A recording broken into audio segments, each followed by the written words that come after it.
So mula dito sa may paakyat, ayan, sina kuyang masipag, pinapakinis nila yung parapet wall. At ayan, hanggang dun. So makikita natin yung kulay puti, parang naporing na siya hanggang dun sa pinakatuktok.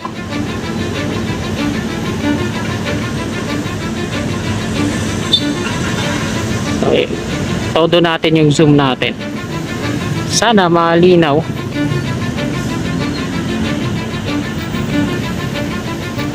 So may gwardiya doon sa dulo.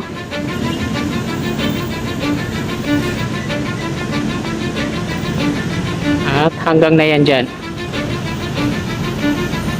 At ito na yung pinakababa. Yun.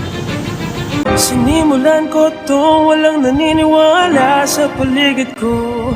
Ano? Magandang tanghali mga kasikap. Ito po yung update natin ngayon dito sa NAIA Expressway Extension ng EDSA. Tayo ngayon sa may northbound EDSA. Pabalik tayo sa NAIA Expressway. So huwag na po natin patagalin ito, baka abutin pa tayo ng ulan. So tara, let's go! Ito po yung MRT3 sa kaliwa po natin. Top station at ayan yung flyover mula southbound EDSA pakanan dito, no? Papasok sa Aurora Boulevard. Baybayin natin to at nandito na tayo sa Aurora Boulevard. Patungo na yan dun sa NAIA Expressway.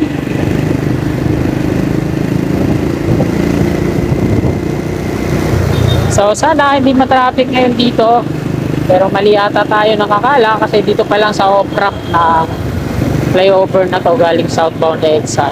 Yan o, siga na.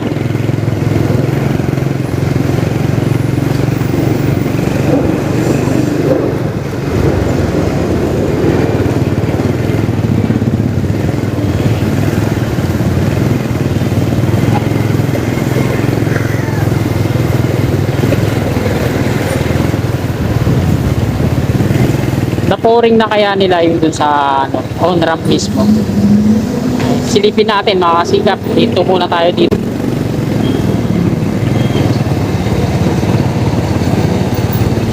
Dito tayo sa aking paradahan. Yan. Ayan mga kasikap, nandito na tayo. At wala pa rin dito sina ate, yung lagi kong binibigyan ng pagkain. Mukhang naging malinis na dito. Tanggal na yung mga basura pero marami pa rin mga bahid ng ebidensya. Yan. So, una nating kunan dito sa palabas ng EDSA. Ayan. Medyo maliwalas naman dito sa kanang bahagi, no? So, yung barracks nila, yun yung flyover galing southbound EDSA. At ayan na yung traffic mga kasikap. Oh. Ayan yung mga patungong NAIA Airport Road. Yan, sa kaliwa po natin. At dito naman sa likuran, yan. So doon sa dulo mga kasikap, may pouring na. Ayan o, mula dyan sa patapakyat sa taas hanggang doon sa tuktok may pouring na siya, no. Dito na lang sa part na to, yan, kinakalat yung base course o yung magaspang na buhangin bago nila i-pouring yan. Tapos pinapakinis nila yung mga parapet wall kabilaan. Ayan o. Yan yung mga workers, kahit tanghaling tapat talagang di nila alintana yung init.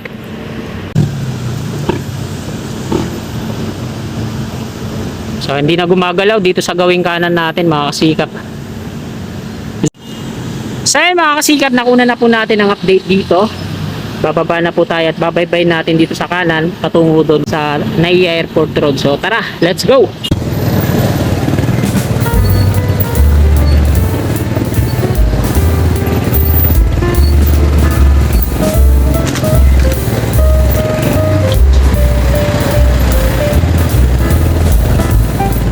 Na tayo. Sungin na natin yung traffic.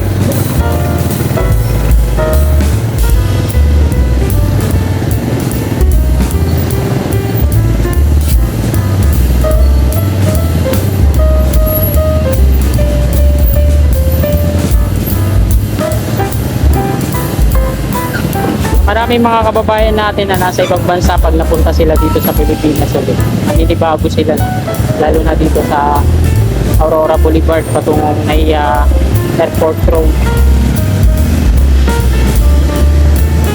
Eh baka kasi mula dito sa may apartment, diretso na yan hanggang doon sa may Naiya Airport Road. Meron na yung mga precast slab na naka-install.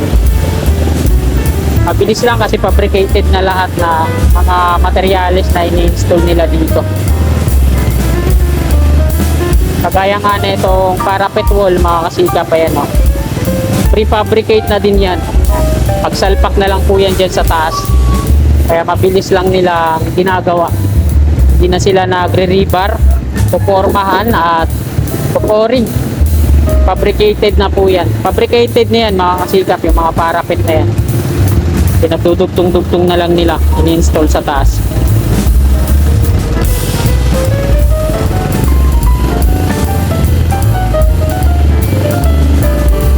Pa.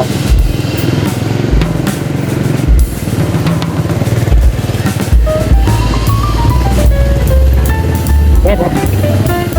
Marami na rin yung na-installan nila ng mga parapet wall.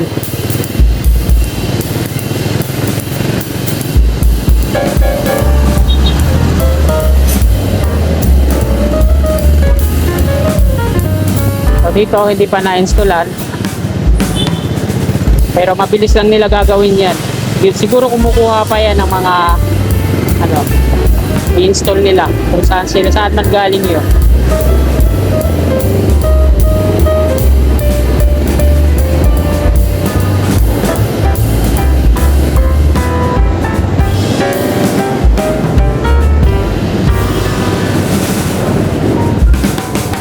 So, nandito na tayo sa may Naiya Expressway, mga kasikap. Yan, sa unahan natin yung expressway patungong Cavitex yan, Makapagal. So dito hindi pa na-installan ng mga parapet wall, no? Ayun, titingnan natin dyan mula dyan sa may pakanan hanggang dun sa dugtungan kung ano na yung update. Kasi hindi ata nila installan ng precast slab. Parang mamanu-manuhin kasi naglagay sila ng platform sa ilalim at magre-rebar ata sila sa slab tapos ipo-pouring. So titingnan natin yan ngayon. Ito na. Kakanan na tayo dito sa may Naiya Airport Road.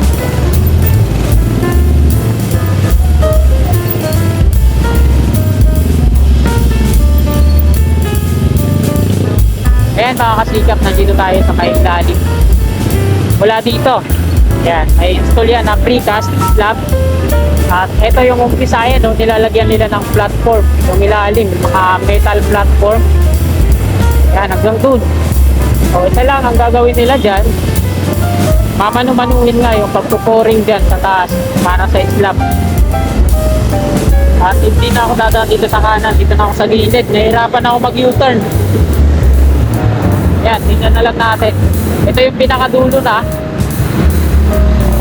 At dito na, kakaliwa na ako.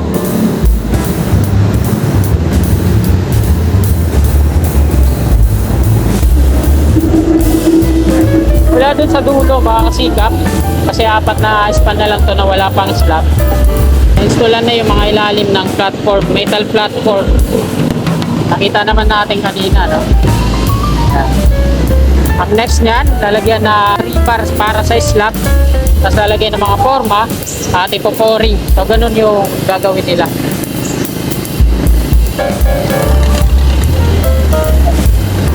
Dito na tayo sa may Andros Avenue mga kasikap. Ito na yung Philippine Airlines sa gawing kanan natin. Ito yung pader nyo.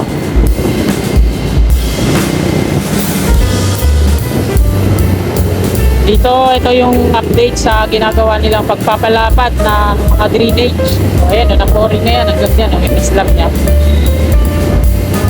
Yung box culvert. Dito sa tawid, ayan yung pisina ata ng Philippine Airlines, yung puro glass yung paikot, mga wall nya. Dito tapos na, ayan. Hanggang dun yun sa may parking extension, mga kasikap, mula dun sa may Naiya Airport Road.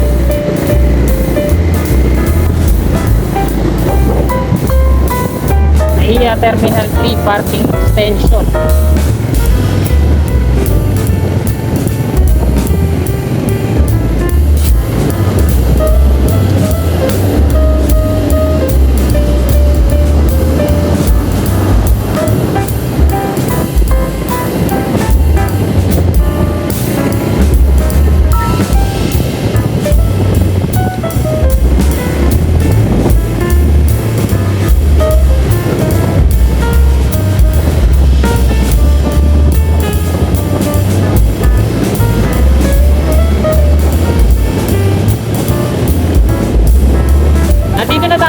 Ninoy Aquino International Airport, mga kasikap.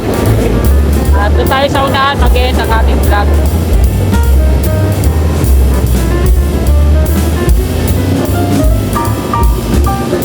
Dito na po nagtatapos tong video na to. Maraming salamat po sa mga kasikap natin na patuloy na sumusuporta sa aking munting YouTube channel. Kung nagustuhan nyo po yung vlog na to, please like. At sa mga kasikap natin na willing po sumuporta, please subscribe. Maraming salamat po. Lagi po tayong mag-iingat. God bless po sa ating lahat.